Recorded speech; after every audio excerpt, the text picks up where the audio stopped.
Assalamualaikum warahmatullahi wabarakatuh. Halo teman-teman semua, kembali kita berjumpa di kanal YouTube Belajar Manajemen dan Akuntansi. Pada video kali ini saya akan menjelaskan kepada teman-teman tentang chapter 7, yaitu konsumen, produsen, dan efisiensi pasar. Jadi sebelumnya teman-teman sudah membahas chapter 6. Ya, di situ ada efisiensi pasar, dan chapter-chapter sebelumnya ada permintaan dan penawaran.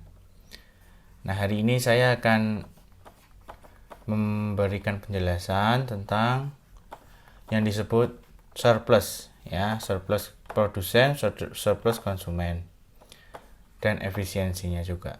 Jadi teman-teman, apa sih surplus?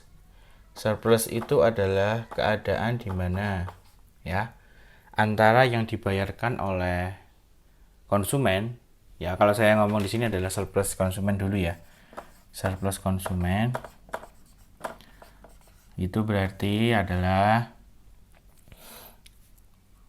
kesediaan membayar kita dibandingkan harga yang tercipta di pasar itu lebih tinggi kesediaan yang dibayarkan oleh kita. Saya akan coba ambil contoh ya.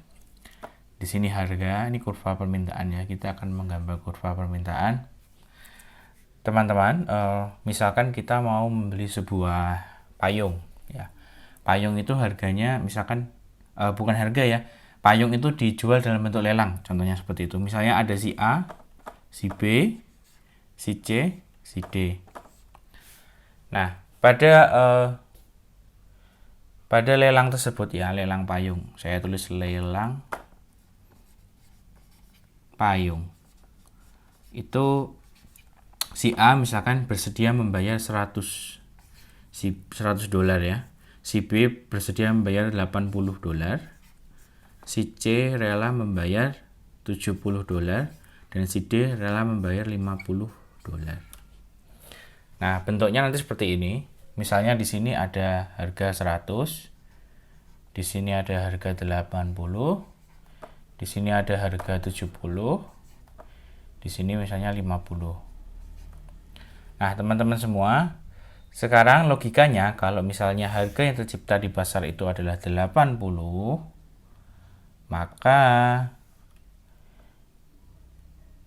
maka yang bisa membeli di 80 hanyalah si A. Kenapa? Karena B maksimal 80. Ya. Terus kemudian kalau misalkan ini 82 saja, 82 kan berarti hanya si A. Si B pentok-pentoknya atau maksimalnya kan 80.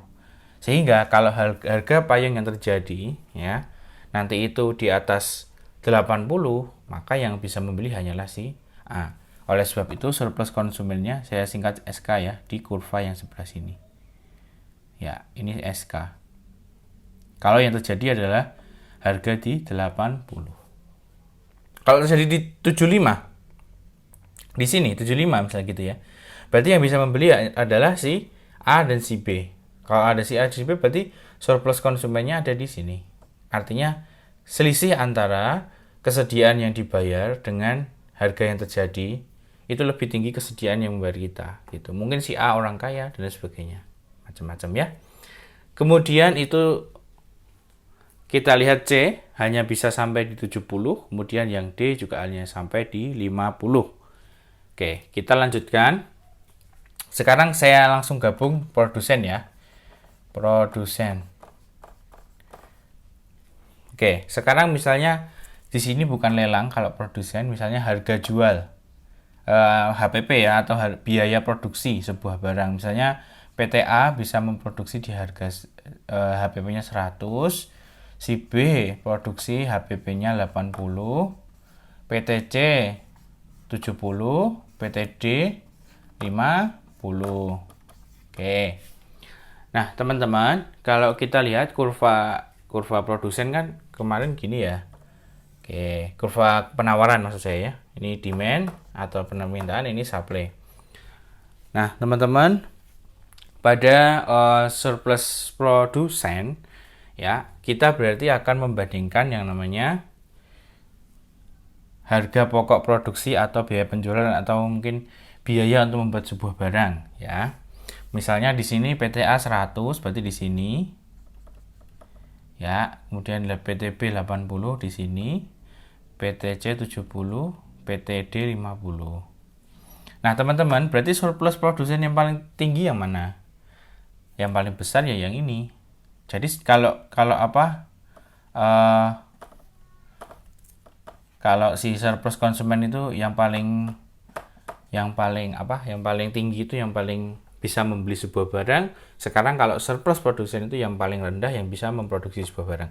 Kita lihat kalau di sini misalkan harga terbentuk 70 ya, teman-teman ya. Kalau 70 berarti surplus konsumen ini berarti yang bisa membeli kan paling pol si C dan si B, si A. Hanya 3 orang. Sedangkan kalau di sini berarti yang bisa memproduksi hanyalah si D. Kalau si D terlalu mepet ya, karena harga yang terbentuk adalah 70, efisiensi pasar. Ini efisiensi. Oke. Hikmahnya apa kalau dari sini? Maknanya apa? Jadi kalau si D memproduksi 50 ya, maka si yang bisa membeli itu hanya si ABC gitu. Ya. Nah, ini menggambarkan tingkat kesejahteraan sebuah ekonomi, apakah banyak orang yang bisa membeli sebuah barang itu. Oke. Nah, untuk chapter 7 ini singkatnya seperti itu, teman-teman. Untuk password minggu ini adalah 3020. Terima kasih. Sampai jumpa di video selanjutnya. Wassalamualaikum warahmatullahi wabarakatuh.